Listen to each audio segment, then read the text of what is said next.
What you're going to see is a performance of a correspondence between two men, C.G. Jung and Father Victor White.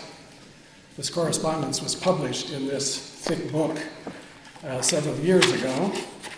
And of course, to do the performance and to do it in 90 minutes, we had to make quite a severe selection of passages and letters. But every word that you hear tonight, spoken by the main protagonists, is in the book. We have not added anything, although we've taken out a lot. And if you want to get the full story, you will have to read the book for yourself. The correspondence between these two men began in 1945, in the summer of 1945, just at the end of the war.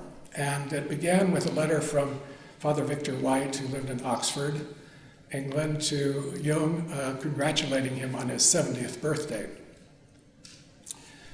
Jung, who will be read, whose letters will be read and who will be performed tonight by a fellow Basler with a good Basler accent, Paul Britsche. Jung, at the opening of the correspondence, was 70 years old. His health was not the best. He'd had a heart attack the year before. And you will hear in the correspondence that his health is up and down for the rest of his 16 years from this point on. He's frail in body, but not in spirit and not in intellect.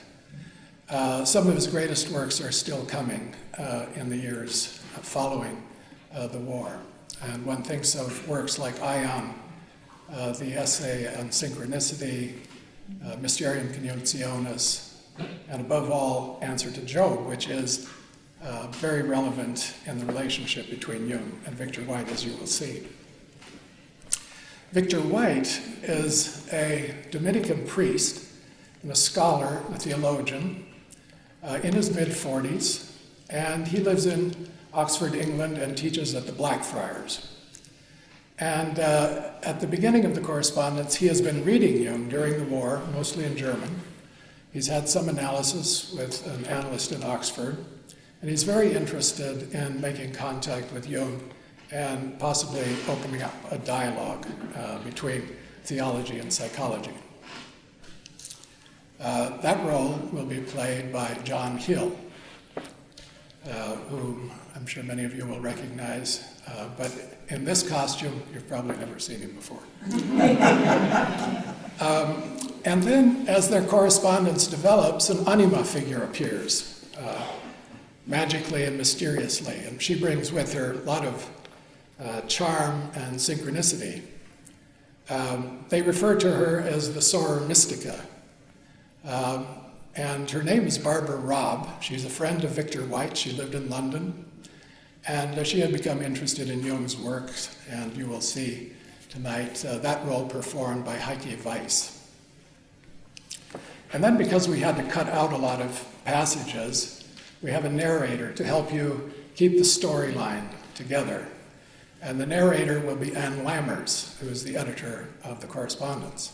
Anne Lammers has worked with this material for 25 years. She wrote a book on the relationship between Jung and Victor White before the correspondence was published. And she will keep you abreast of what's going on in their lives and in the world around them as this story develops.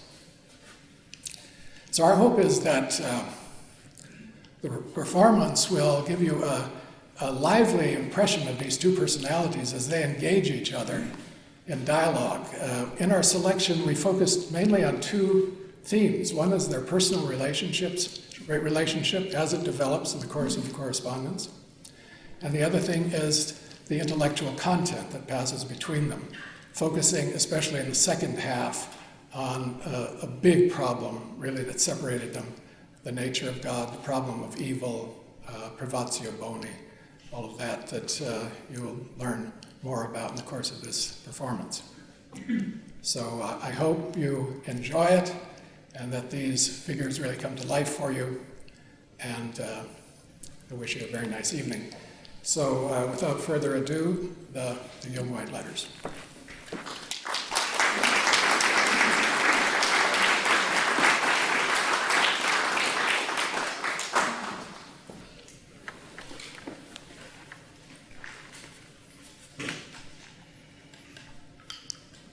The year was 1945, early August. In Europe, the war was over and mail routes had opened again. And in Oxford, a young Dominican priest and theologian made ready to send off a packet he had been preparing for several years, his own writings about the psychology of C.G. Jung. Victor White was a Thomistic scholar who had entered Jungian analysis himself briefly in 1940 and immediately began to study Jung's published work. Now his professional life was taking shape around a theological synthesis, a Thomistic synthesis, which he hoped to create with Jung's psychology.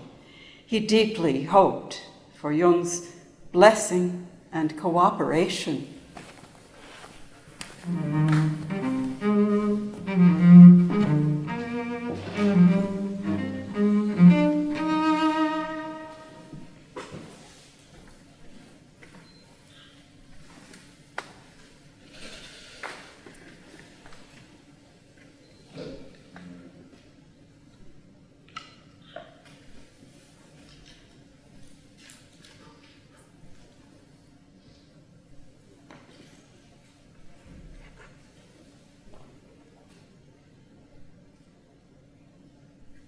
Blackfriars, Oxford, the 3rd of August, 1945. Dear Professor Jung, although I've never had the honour to meet you outside of my dreams, I'm taking the very great liberty of sending you some of my writings on your psychology written from a Catholic point of view. I doubt whether you will have the time or inclination to read them, let alone comment on them. But should you ever do so, it would be a great help to me if I could be shown any points on which I have positively misunderstood you. I might mention there's a great and growing interest in the theory and practice of analytical psychology among Catholics in this country, and that I am personally one of the very many who owe to you and your disciples in England an immense debt of gratitude. May I be permitted to convey my belated congratulations on your recent birthday. Yours very obediently, gratefully, Father Victor White, O.P.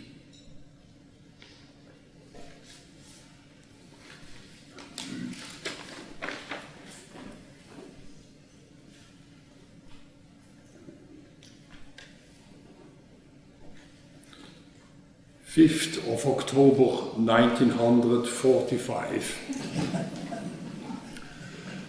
My dear Father White, I have finished reading the pamphlets you kindly have sent to me.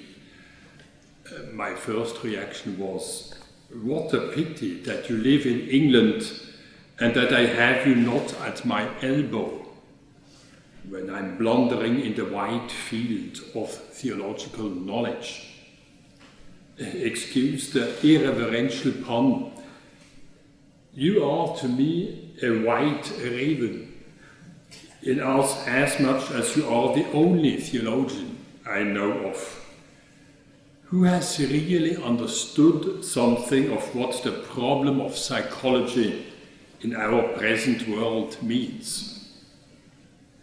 You have seen its enormous implications.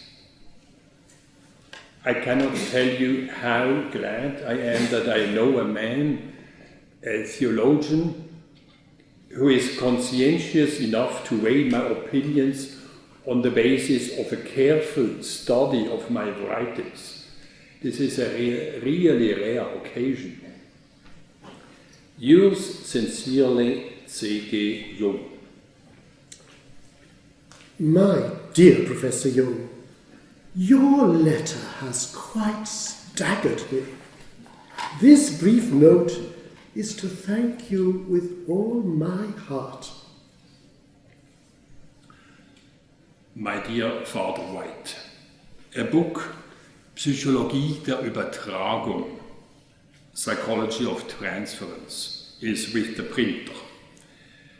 In this book, I try to demonstrate the influence of spiritual, that means archetypal, influences on transference to doctors and psychologists.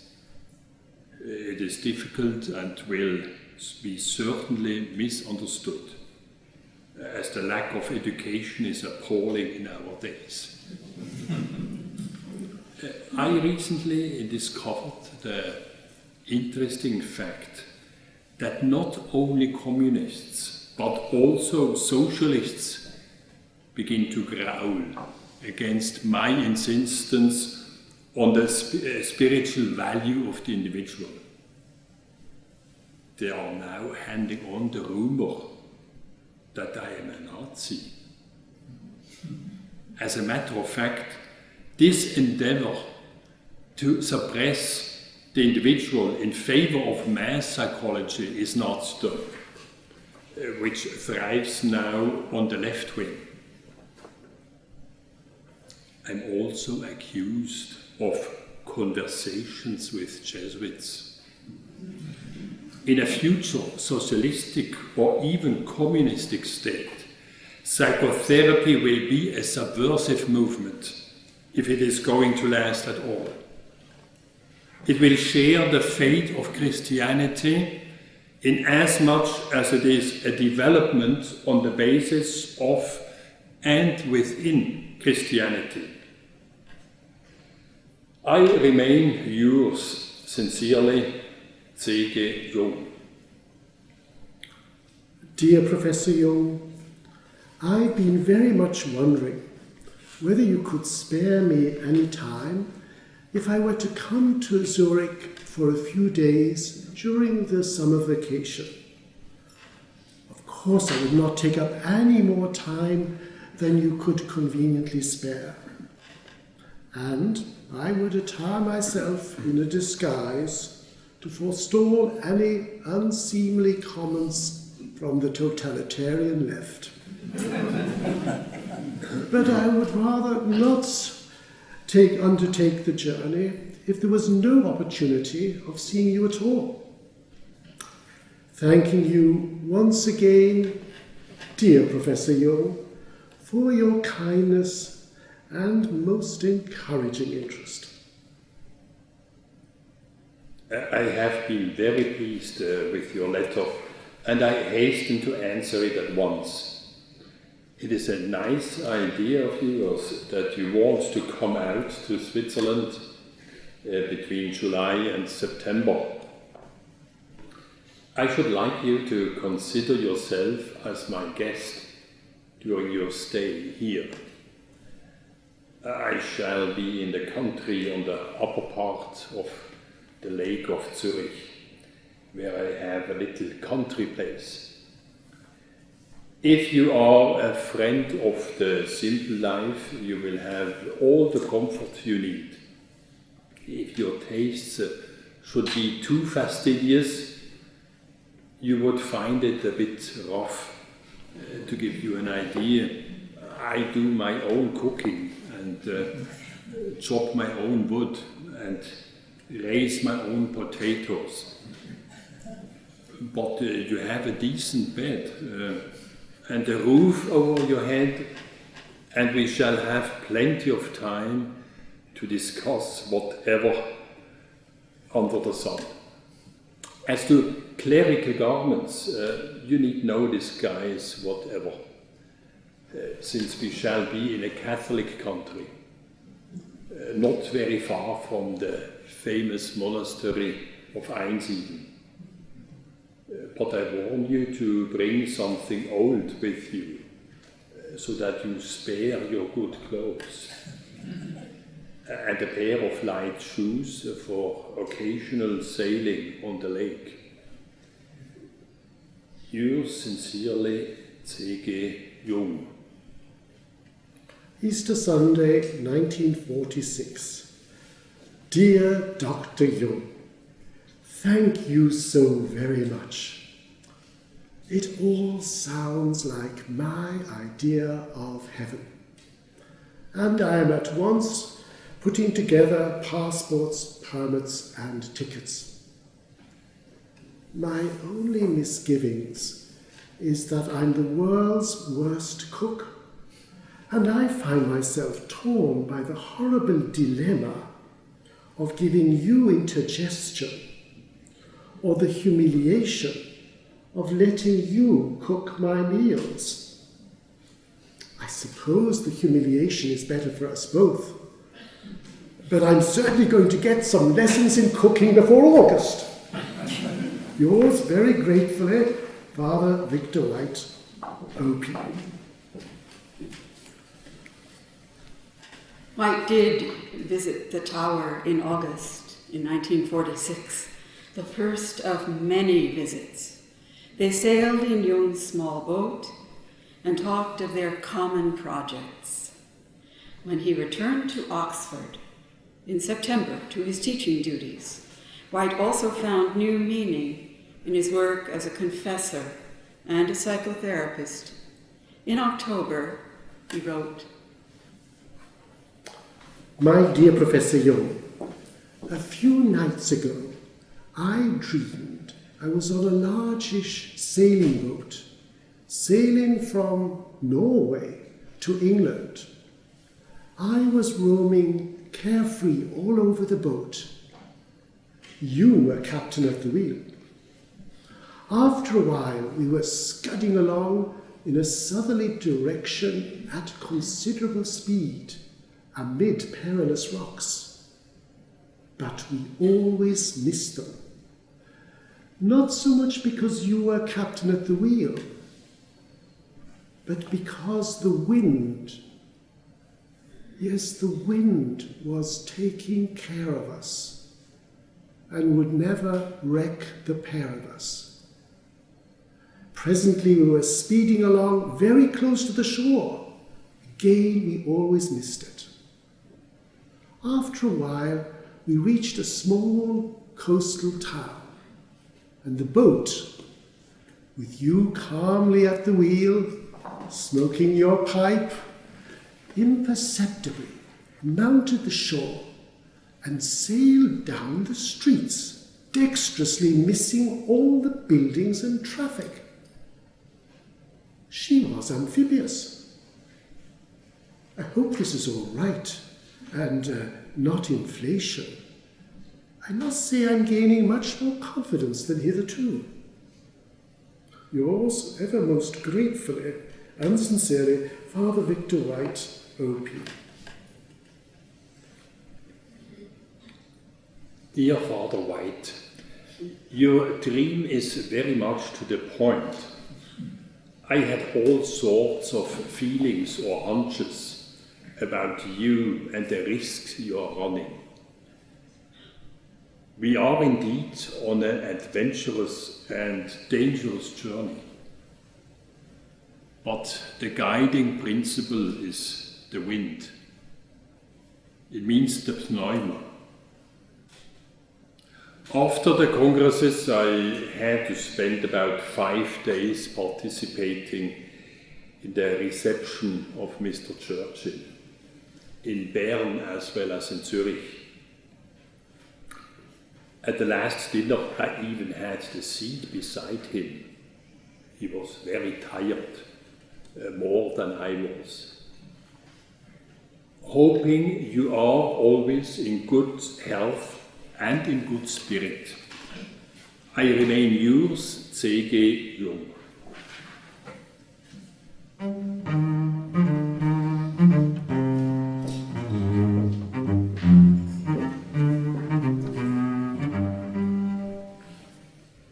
The risks of the collaboration were real on both sides.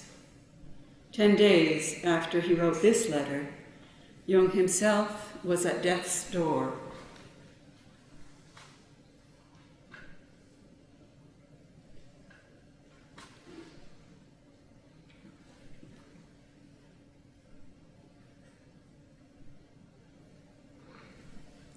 White received a worried letter from Jung's secretary.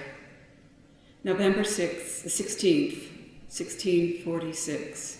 Dear Father White, I'm terribly sorry, but I have to give you very bad news of Dr. Jung.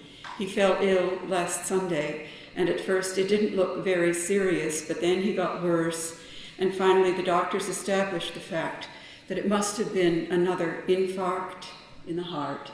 Somehow I thought you would like to know at once. In all haste, yours sincerely, Marie-Jeanne Schmidt. White wrote back immediately to her, also to Emma Jung, and of course to C.G. Jung, who answered a month later from his sickbed.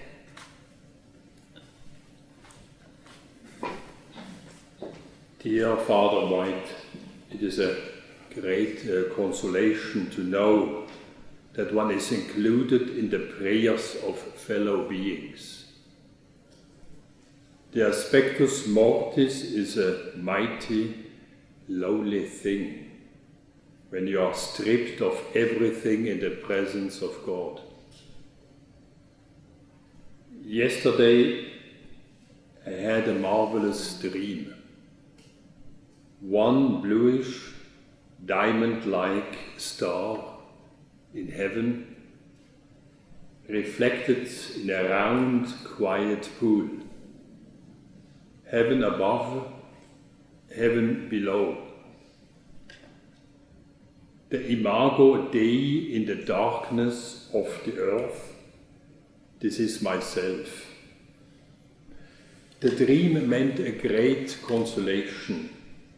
I'm no more a black and endless sea of misery and suffering, but a certain amount thereof contained in a divine vessel. I'm very weak, the situation dubious. Death does not seem imminent, although an embolism can occur at any time again. I confess to be afraid of a long, drawn-out suffering.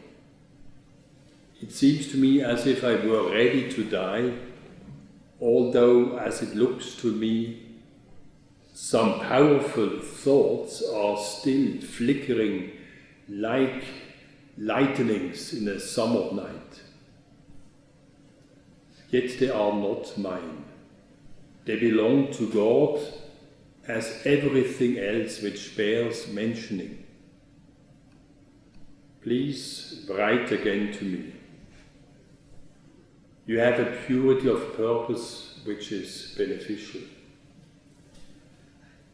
Gratefully yours, C.G. Jung.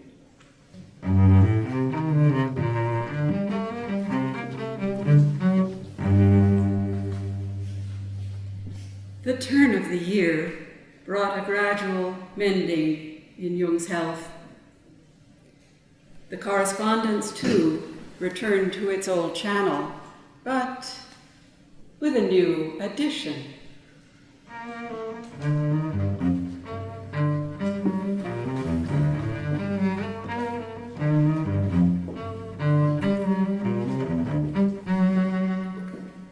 My dear Professor Jung, one day I hope to tell you more about the remarkable self-analysis of a married woman friend of mine. It's a long, intricate, and sometimes squalid story, all the details of which I do not know myself. But it all ended with some remarkable dreams about yourself, whom she's never seen. I must say, you've made very good friends with her in your dreams. Yes, and now she writes,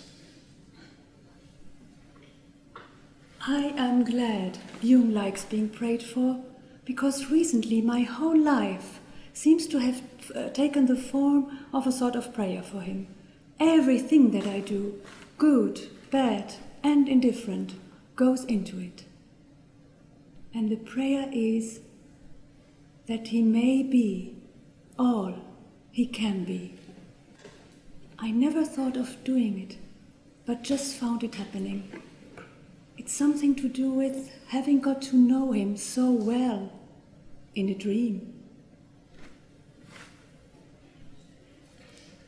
It's curious, in one dream, you were ill in bed in her parental home and asked her only to fix an electric fire plug in the wall, which immediately produced a luminous blue diamond. The outcome was a complete change of attitude to her husband, and the next day, defying all advice, entreaties, and threats from her doctors and psychologists, she gave him 2 hefty socks in the jaw, since when he has been functioning perfectly, and they show every sign of living happily ever after. All the very best wishes, dear Dr. Jung. Victor White, O.P. Dear Father White, how does your soul mystica know of me?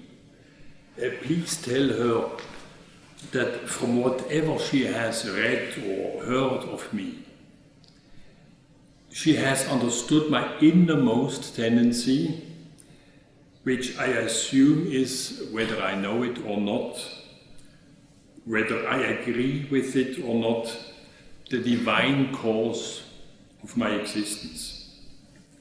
This divine wills it that everyone should be all he can be. I have unconsciously conveyed that message to her, and it works as if I had personally urged and helped her to be all she can be. It's conforming to the divine will. I'm feeling a little bit stronger. In the meantime, I had a hellish attack of cholecystitis and hepatitis. There was a suspicion of my old tropical dysentery, but thank heaven there were no amoebas. Cordially yours, C.G. Jung. My dear Professor Jung, if ever you should care to write again, I should like it very much that you drop White and just call me Victor, even though I believe it's customary in Switzerland to be more formal about titles and surnames than it is nowadays in England. Something tells me I should send to you the following communication of the Sorrow Mystica. She seems to be very much your Sorrow Mystica, to make of it what you may. I do hope and pray that you are now free from relapses and well on the mend. Ever cordially yours, Victor White, O.P. Oh yes, and here's the extract of what she wrote to me. I had a vision of Jung lying in bed with 12 people kneeling around him in the position of the 12 hours of the clock. Each one was praying intently, and without the efforts of any single one of them, the circle or mandala of prayer would have been incomplete. And though good would undoubtedly have been done, the good would not have been achieved.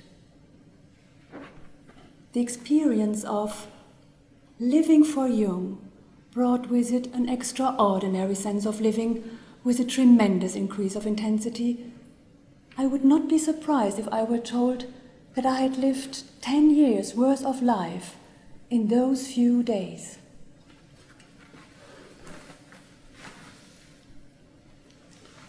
Hotel du Parc Locarno. My dear Victor, as you see, I avail myself of your kind permission to call you by your first name. I hope you will reciprocate by calling me CG, which is the current designation of my unworthy positive. I am most obliged for letting me have the letter of your or my soror mystica. Whatever the explanation of this relation is, the case in itself is remarkable. Yours sincerely, C.G. Dear C.G., I've just heard from London that the soror mystica has developed cholecystitis. I do feel this is carrying coincidence a bit far. At last I'm able to send you the soror's visions. Spooky events continue to happen, especially in her garden. A Christmas rose, which started to flower last year, was still flowering this year after having been buried under deep snow for nearly 2 months. A rose bush, which last year produced white roses, this year first produced a pink one and subsequently a deep scarlet one. Now, I'm assured this is botanically impossible, but I have seen it with my own eyes and without a drop to drink. Ever cordially, Victor. Yes, and here are the soror's visions dated the 31st of March. I was in the middle of a huge, square, green sports arena, entirely surrounded by grandstands from which all the world and his wife were looking on. Jung was with me, and we were each holding one end of a white rope. Jung was wearing a white sports shirt open at the throat, white trousers, and white rubber-soled tennis shoes. He had silver hair, but was upright, strong and vigorous as a man in the prime of life. His face was glowing with health, and the rosy pink of his cheeks I knew to have been especially acquired for this occasion. He looked tremendously muscular, powerful. I was wearing a white silk sports dress, and I had bare legs and bare feet. Exactly halfway between us was a flint stone, set horizontally into the ground. The outside of this stone was chalk white. This represents to me a very hard stone from which fire may be struck with the aid of steel. Jung and I wound our respective ends of the rope around our waists and over our right shoulders in the professional manner. The task in hand was not the usual tug-of-war business of struggling against one another and trying to pull one another over the center stone. Our job was to find out how to balance each other exactly by each one pulling on the rope with a precisely even tension.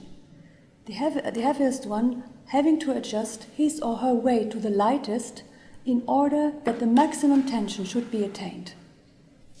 The general idea seemed to be that this was a very difficult thing to do. I took one look at the mighty Jung, thought of my own physical slightness, and decided it was up to me to pull away for all I was worth and to leave it to Jung to balance himself against the full measure of my weight. I set about this with a will.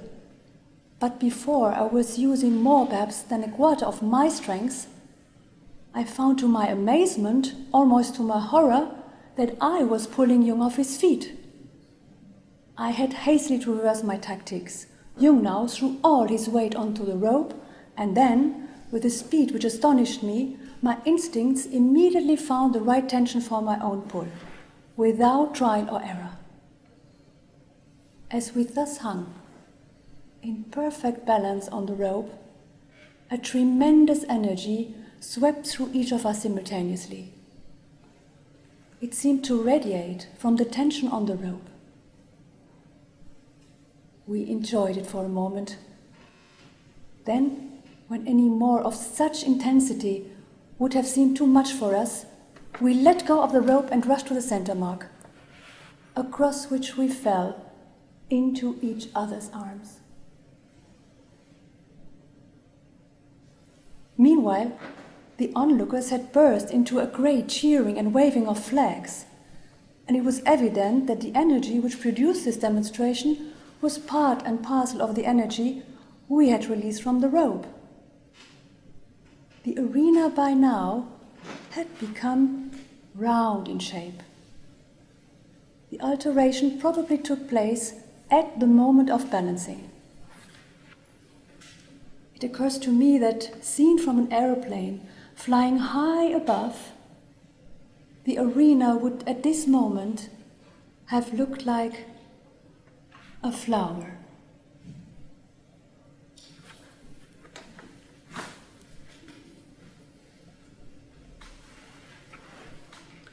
Dear Victor, thank you for sending the Source vision.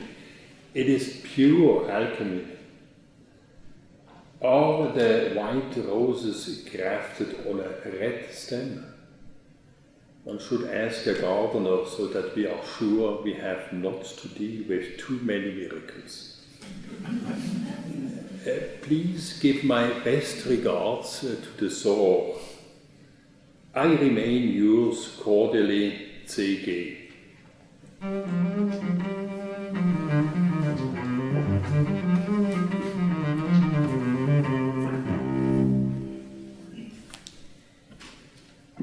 Victor White left England in 1947 for a year's sabbatical in New York State, on the country estate of a generous Catholic family. While there, he had time to study and to write. At Christmas, Jung invited him to become a founder of the C.G. Jung Institute, and White accepted. But what most occupied White as the new year began was Jung's 1937 Terry Lectures, Psychology and Religion, which he read in German. He wrote to Jung in January 1948 as follows. Dear C.G., there's one thing you have written which rather worried me, and more so since I've come to know and love you personally. It's where you write about the humility of the Protestant. The Protestant stands alone before God. For him there's no confession, no absolution. He must digest his sins by himself. Oh, it's splendid, magnificent. I, too, feel intensely the fascination of it. Whether we call it Protestant or just Stoic. To live like that, to die like that. But is it really humility or poverty? Demut, Armut. Is it even truly human? The Catholic also brought nothing into the world, and it is certain he can bring nothing out of it. Nothing, not even his sins, for they are our proudest possessions, and the only thing that we can truly and wholly call our own. And God insists on taking them too. It took me a long time to see and accept it.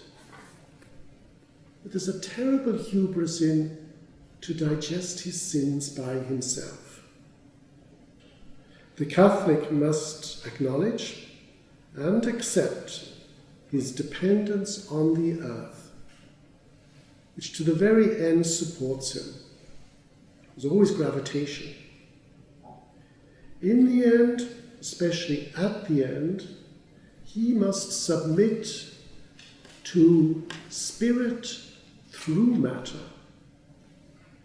The hands, the oil, the bread, the wine, the forgiveness and well-wishing of his fellow men, representing earthly society. Ever cordially, Victor.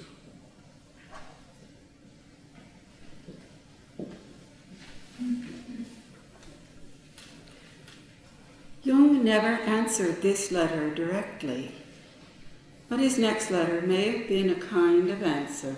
All the same, White had written a paper about Gnosticism, Gnosis, for the Analytical Psychology Club of New York, and Jung found this paper really valuable. He responded to it with an unusual degree of trust and self-examination. Dear Victor, your paper has made me think, have I faith or not? I have always been unable to produce faith, and I have tried so hard that I finally did not know anymore what it is or what faith means. I owe it to your paper that I have now apparently an answer.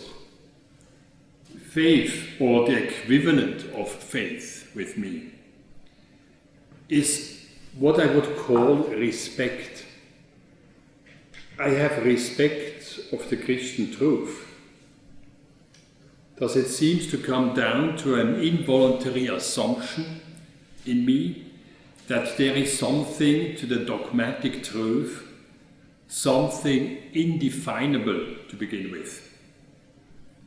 Yet I feel respect for it, although I don't really understand it.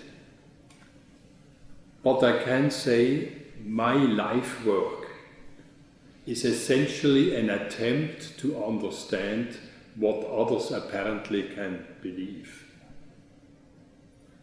Yes, I can say my life work is essentially an attempt to understand what others apparently can believe. My respect is, mind you, involuntary. It is a datum of irrational nature. This is the nearest I can get to what appears to me as faith. There is, however, nothing specific in it, since I feel the same kind of respect for the basic teachings of Buddhism and the fundamental Taoistic ideas. Yours cordially, C.G. Dear C.G., what you say about faith interests me profoundly. Indeed, I find it crucial.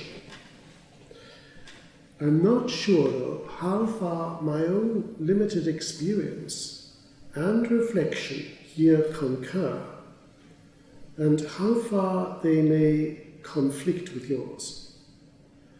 I, too, find the basic teachings of Buddhism and the fundamental Taoistic ideas compel my involuntary respect. But I'll be damned if I have much involuntary respect for the Christian creed. What more sane, sensible, and rational than the middle way, the four Aryan truths, and the eightfold path? I cannot help respecting them, whether I will or no. But they convey to me no mystery. I can put no faith in them at all. On the other hand, a Father Maker, Jesus his Son, conceived by the Spirit, born of a virgin, dead, risen, ascended to heaven, I just do not understand how one can respect a yarn like that, least of all involuntary. So I am perplexed. All this sounds rather in the air, just my immediate response to what you say. There's one thing you said in your letter which really remarkably astounded me, and that is my life work is an attempt to understand what others can apparently believe. And I'm tempted to say, I have not met such great faith in Israel. St. Anselm's famous formula, I do not seek to understand in order that I may believe. I believe in order that I may understand. Seems to me alone to coordinate faith and knowledge. Ever cordially, Victor.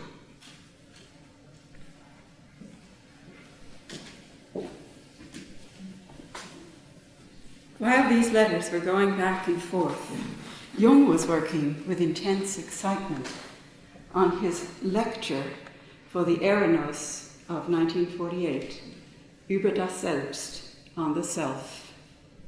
This major discussion of the Christ symbol would become the two central chapters in his Ion. Here, he opened up the question of God's shadow side and the problem of evil. White studied this lecture in 1949 when it was published and found it unexpectedly troubling. Surely Jung did not mean to teach the ancient heresy of the Manichaeans, that there are two gods, one good, one evil. He wrote a review in which he took Jung to task and attempted to instruct him in the theology of St. Thomas Aquinas. Jung struggled with the readings to which White referred him, but finally decided there was no way he could join White here on Catholic ground.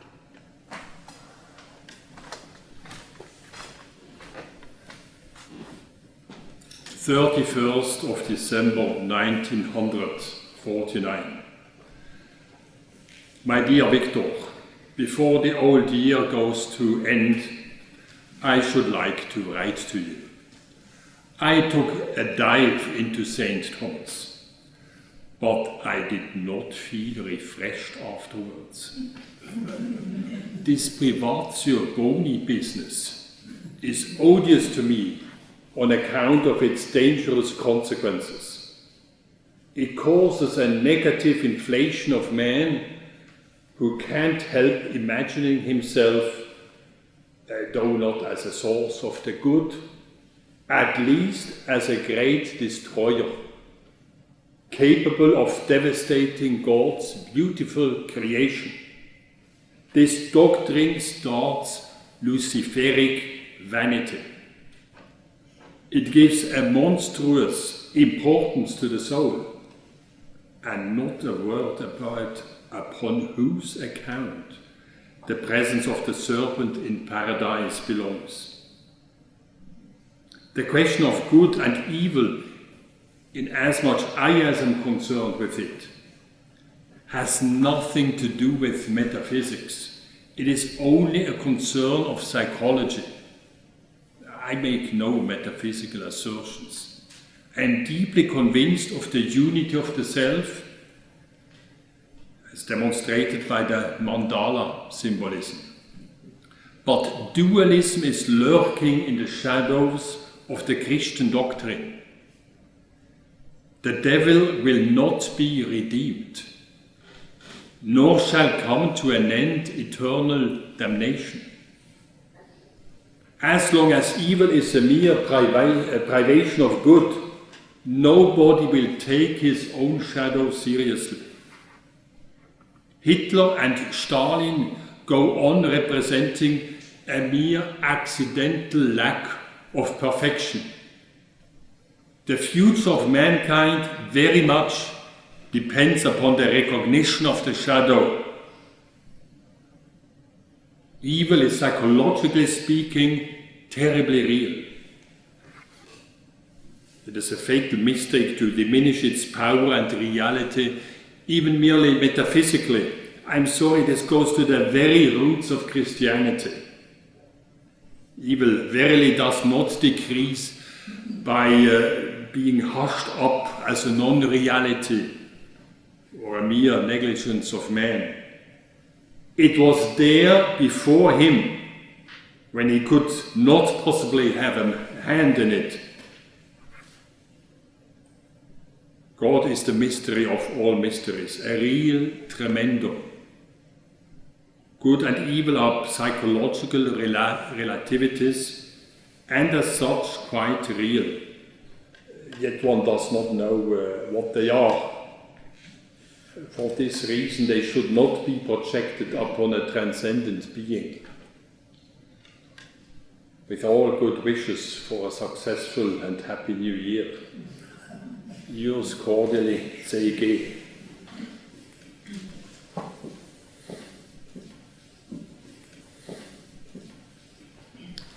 Almost every letter in the 2 years that followed concerned some aspect of the problem with which the two men had now come to grips: the nature of God, the problem of evil, and especially the question whether evil can ever properly be described as the Catholic Church has long described it, as a privation of good, meaning a lack, a corruption or distortion of the goodness which God meant for creation. White visited Jung again in 1951 and read the completed manuscript of Jung's Antwort auf Job, Answer to Job, which he embraced with great feeling, although with some doubts about whether it should be published. In 1952, when the German edition came into print, a copy was sent at once to White, who wrote his enthusiastic thanks. My dear C.G., thank you a million for Answer to Job. And though I have countless other things to do, I can hardly put it down. It's one of the most exciting books I've read in years. And somehow it arouses tremendous bonds of sympathy between us and lights up all sorts of dark places, both in Scripture and in my own psyche. Of course, this is not a considered judgment on all it says. The first impact is far too strong for me to dare such a thing. I do wish we could somehow resolve this deadlock of privatio boni, evil as a privation of the good. Would it help if I were to concede that evil cannot be perceived, intuited, sensed, or even felt as a privation, whereas maintaining it cannot be correctly conceived otherwise? Now, if that were so, I could begin to find some common ground, which I'm extremely eager to do. Ever cordially, Victor. Park Hotel, Locarno. Dear Victor, the privatio boni, evil as privation of good, does not seem to me such a particular puzzle. But I understand that it is of greatest importance. It is perhaps best if I set forth my point of view so that you can see how I look at it. At the same time, I shall try to consider your standpoint too. Empirically, we are unable to confirm the existence of anything absolute. That is, there are no logical means to establish an absolute truth. Yet we are moved to make such statements. For instance, religious or metaphysical assertions, such as the Trinity, the virgin birth, and other exceedingly improbable and physically impossible things. One of these assertions is that God is the absolute good, the summum bonum, and its consequence, the evil as a privation of good. The latter is logically as impossible as the Trinity. It is therefore a truly religious statement. Thus I should say that the privatio boni is a symbolic truth, based on archetypal motivation, not to be defended rationally, as little as the virgin birth. Excuse my bad writing, I'm in the garden and there is no table but my knee. Yours, C.G. My dear C.G., about privatio boni, we seem to be approaching the same deadlock of assertion and counter-assertion. However, perhaps this is a philosophical deadlock, and I am not out to convert you to different philosophical premises. We move in different circles, and our minds have been formed in different philosophical climates. However, it's not only Catholics, but many others besides, whose resistance to your psychology must be immeasurably reinforced if they think they have to abandon convictions of a theological or philosophical character. Ever cordially, Victor.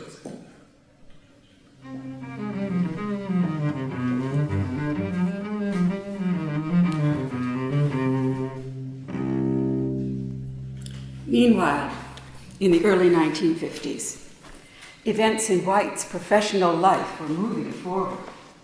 He was about to receive the Master of Sacred Theology, a necessary step toward becoming the Regent of Studies at Blackfriars, Oxford.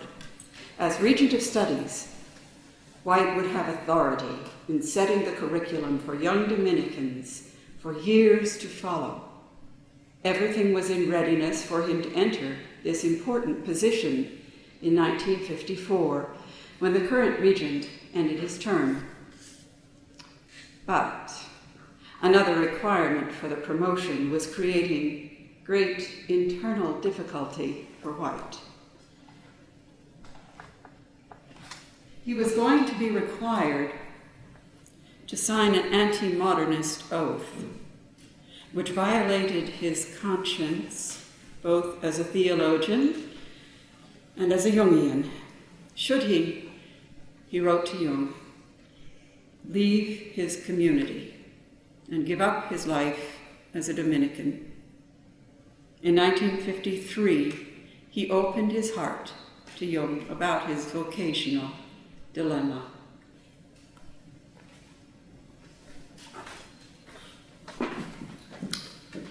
Personal and private.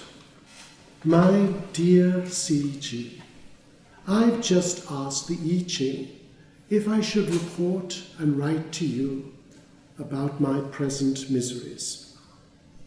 It replied with 29, the abysmal. Perfect description of the situation. The dilemma, reduced to its simplest terms, seems complete and insoluble. If Christ is no longer an adequate and valid symbol of the self, in fact very inadequate, one-sided, unintegrated, even harmful, then must one not choose, at whatever the cost? Faith in him, it seems to me, must be unconditional. Once one criticizes Christ, one has lost all faith in him. And one has lost any sense of oneness that one ever had in one's community. I've come to realize how many of my friends and Anneliesans I positively helped to get out of the church. Yet I'm paid by them. I owe my bread and butter to the alms and gifts of good Christians who support me in the belief that I'm a good Christian priest, laboring to bring all I can into the one ark of salvation. Their God simply isn't my God anymore. My very clerical clothes have become a lie. The position has become morally impossible, even dishonest. Quite different from your own in the medical profession.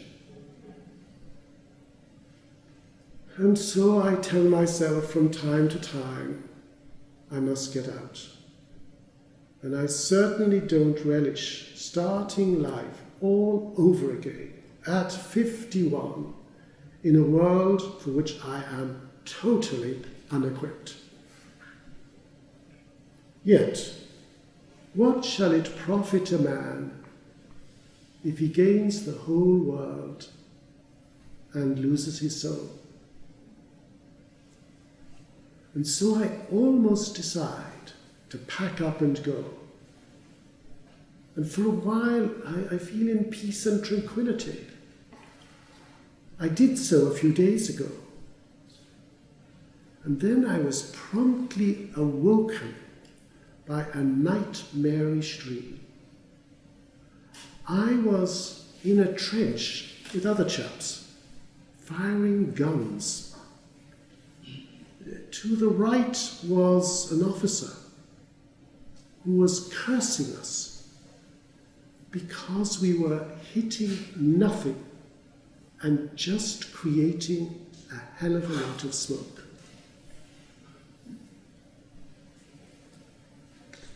Well, my dear CG, I won't bother you anymore. I don't expect an answer. I don't think there is an answer. I just feel indescribably lonely, and it's some help to me to tell you. Ever cordially, Victor.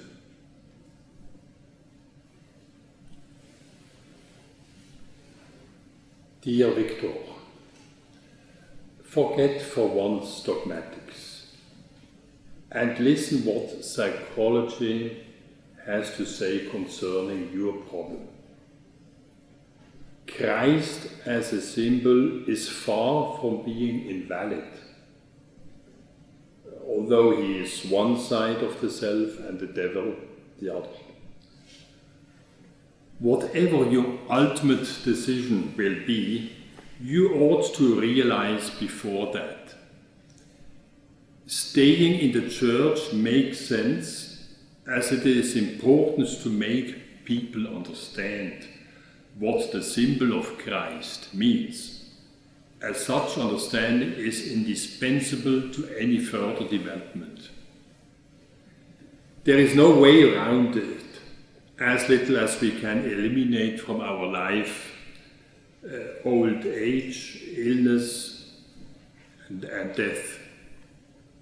The vast majority of people is still in such an unconscious state that one should almost protect them from the full shock of the real imitatio Christi. Moreover, we are still in the Christian aeon, threatened with the complete annihilation of our world. Cordially, C.G.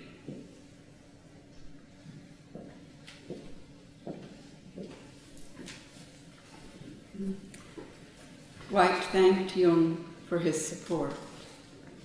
He stayed in his order, and when the time came, he signed the oath. But when he received his degree, another man was unexpectedly given the same degree as well, and instead of White's becoming the new regent of studies, this other man was given the post.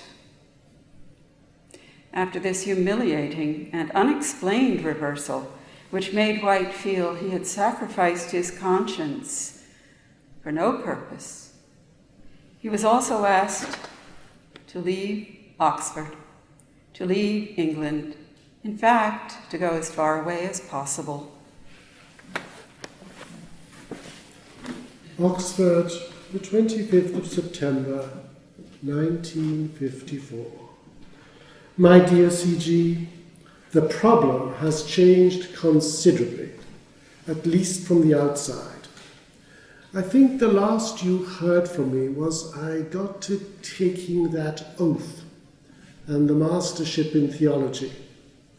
With considerable help from your letter, urgings from my superiors, and a big kick from the I Ching, all was set for me to continuing teaching here in Oxford this year and to become Regent of Studies. Then, last August, I got a letter from my boss, Provincial, in which I learned that someone else, a complete incompetent, was to be appointed Regent of Studies, and asking me if I'd like to go to California. After many delays, this has all been set up, and I'm due to set sail for the USA on October the 16th. Anyhow, for some reason or other, it seems I'm no longer indispensable at Oxford. Indeed, definitely not wanted. Ever cordially, Victor.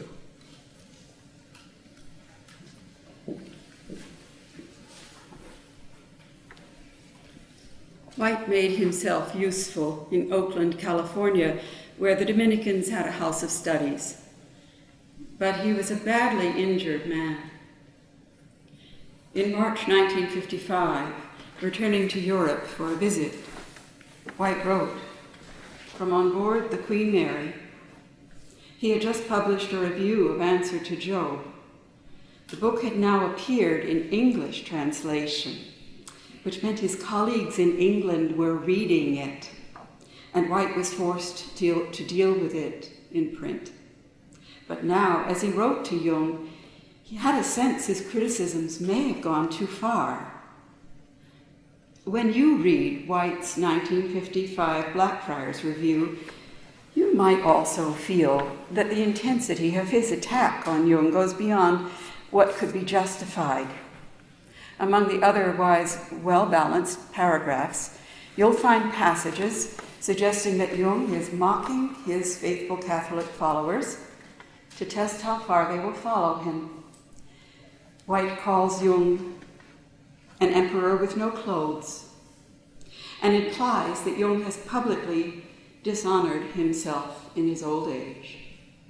Jung's rage at God, White observes, demonstrates that his religious feeling is fixated at the kindergarten level. White describes Answer to Job as having, in his words, the ingenuity and power, the plausibility and improbability, the clear-sightedness and blindness of the typical paranoid system. Later, when he edited this review to be reprinted in his final book, White would delete most of these passages.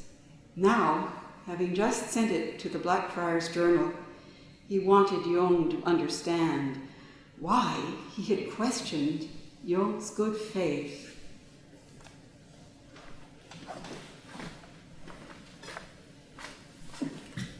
Cunard Line, RMS Queen Mary. Dear CG, my mad career in California is over, at least for a time.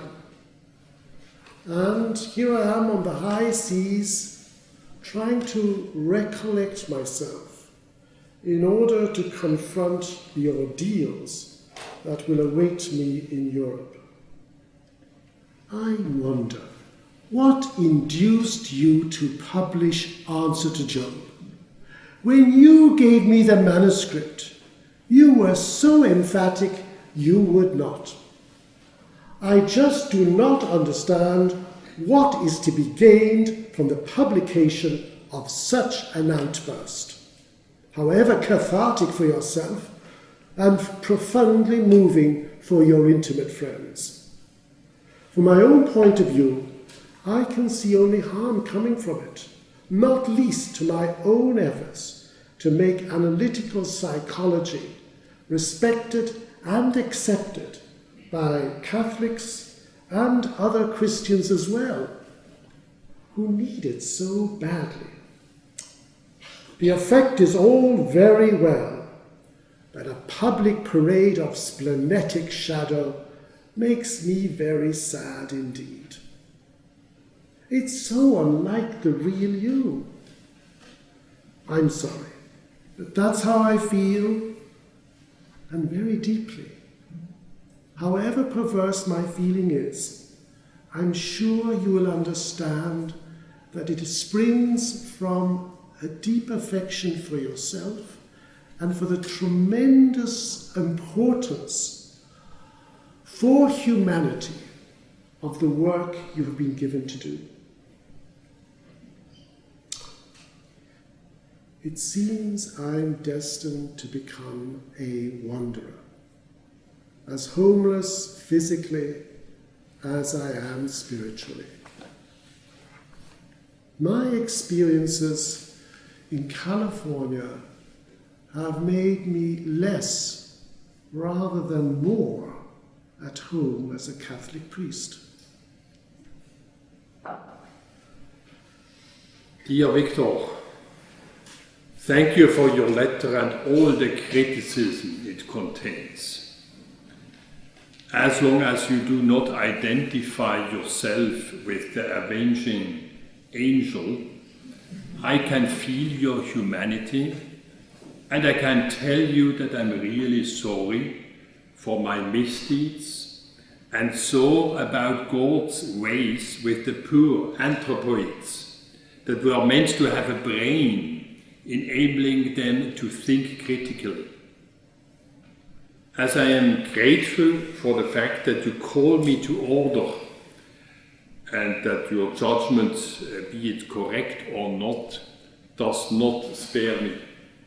So I assume God will listen to a mortal voice, just as much as he has given his ear to Job when this little tortured worm complained about his paradoxical, amoral nature. Should I set the light of such an insight under a bushel? In peaceful and harmless conditions it would have been very unwise to keep quiet. But in our time everything is at stake, and one should not mind the little disturbance I am causing. It is a mere flea bite on the immense body of Christendom.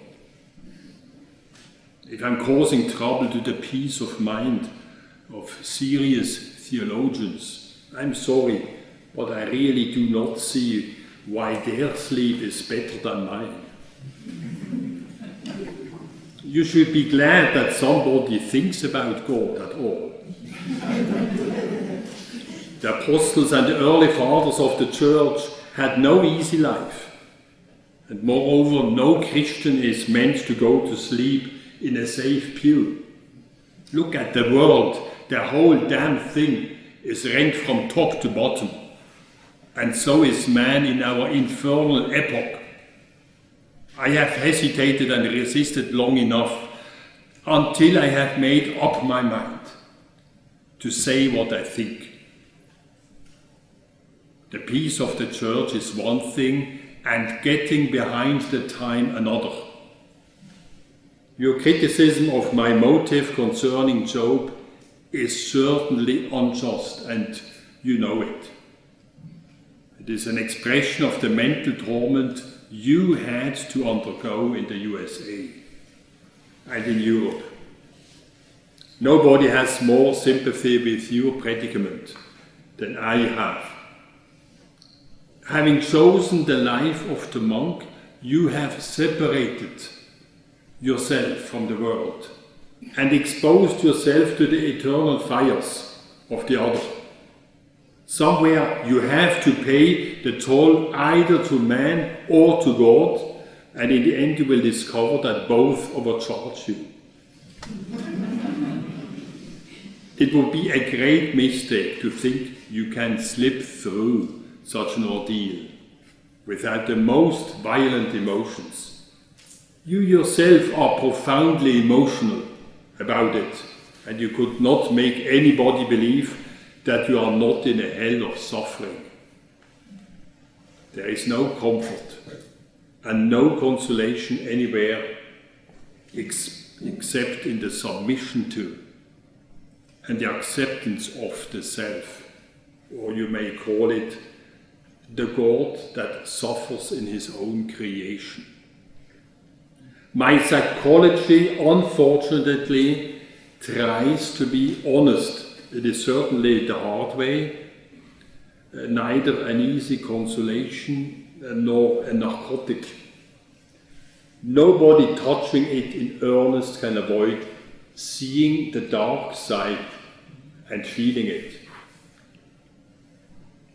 I have discovered for my private life that a true Christian is not bedded upon roses. And he is not meant for peace and tranquility of mind, but for war. Please spend some hours reading my answer to Job with this comment in mind, and see whether you still can maintain the idea that it is a case of mere spleen.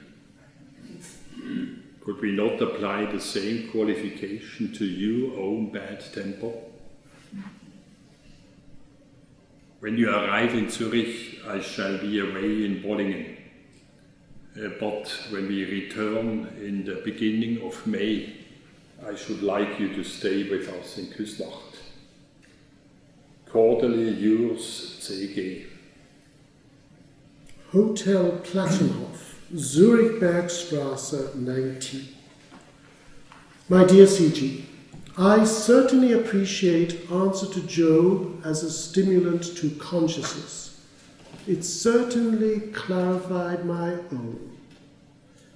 And I have hitherto not been insensitive to the divine quaternion and the evil God, its fascination and its convenience.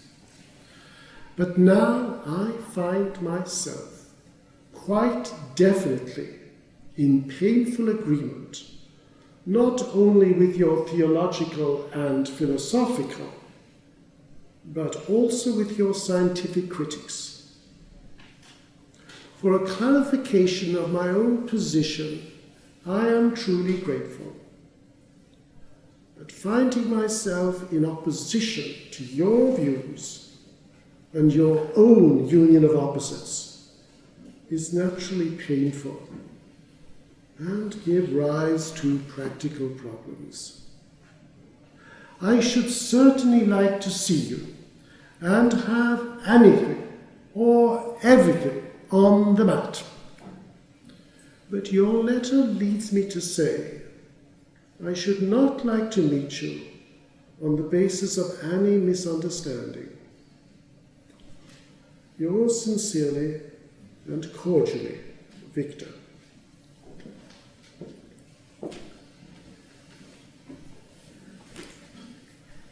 In this letter, White enclosed a long list of what he called problems arising from the publication of Answer to Job, which he planned to use as the agenda for his next meeting with Jung in a day or two. They met at a convalescent home in Mammern, where Emma Jung had gone to recover from her recent surgery. The doctors had found inoperable cancer, and she would not have much longer to live. Against this background, Jung and White met to discuss the insoluble problems between them. The conversation that took place did not go as White had expected. My dear C.J., I'm afraid it was disgracefully inconsiderate of me to trouble you with my very mundane problems when you have so many cares of your own within and without. I earnestly hope that Mrs. Jung is now well on the mend. Her illness alone must have given you great cause for anxiety. It was heartless of me to bother you with such very different problems, and so ruthlessly. Evidently, I must work them out on my own. And perhaps in our mutual solitude, the transcendent function or reconciling symbol has a better chance to grow than in any amount of talk. For myself, it seems that our ways must, at least to some extent, part. I shall never forget, and please God, never lose, what I owe to your friendship and your work. It seems my role is to become that of a very independent Catholic priest in California. And I can assure you the prospect scares me stiff. I'd much rather retire to my native England and write books. But I'm not wanted there. And in California I am. Ever cordially and sincerely, Victor.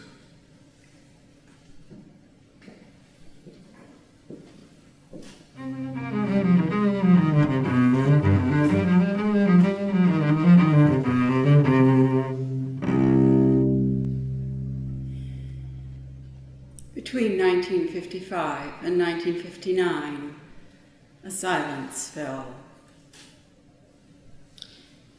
In 1956, White returned to live in England, to lecture and to write. He never again taught at Blackfriars. On April 17, 1959, he suffered a nearly fatal accident, blown off his Vespa scooter by the wind.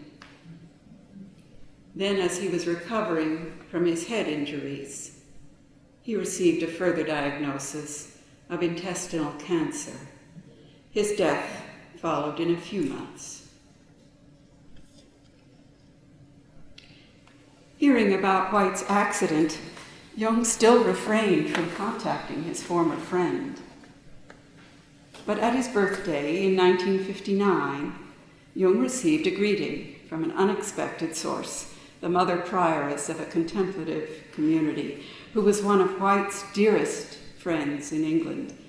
Her letter touched Jung deeply, and he replied, including in his letter a greeting for Victor White. In their last brief exchange of letters, Jung and White tried again to resolve the debate between them.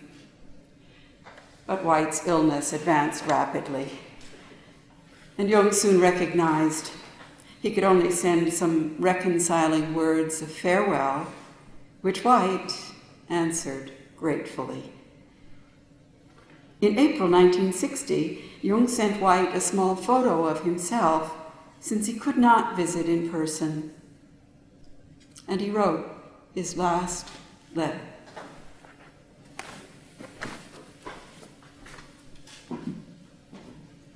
"30th of April 1960. My dear Victor, I have heard of your illness and I should have liked to come to England to see you, but I have to be careful with my own health, and I must avoid all exertions. As I'm completing my 85th year, I'm really old, and my forces are definitely limited. In February I had a bit of a heart embolism, and my doctor is strict. I want to assure you of my loyal friendship. I shall not forget all the useful things I have learned through our many talks and through your forbearance with me. I was often sorry to be a Petra Scandali. It is my fate, however, not my choice. And I had to fulfill this unbecoming role.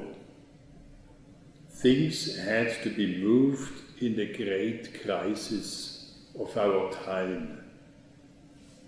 New wine needs new skins. We need no further outbursts on a grand scale, or so it seems to me. The Iron Curtain is quite sufficient to me to demonstrate the enormous split in the soul of modern man. But we are mostly asleep. It needs some noise to wake the sleepers. Many greetings and cordial wishes. Yours ever, C.G.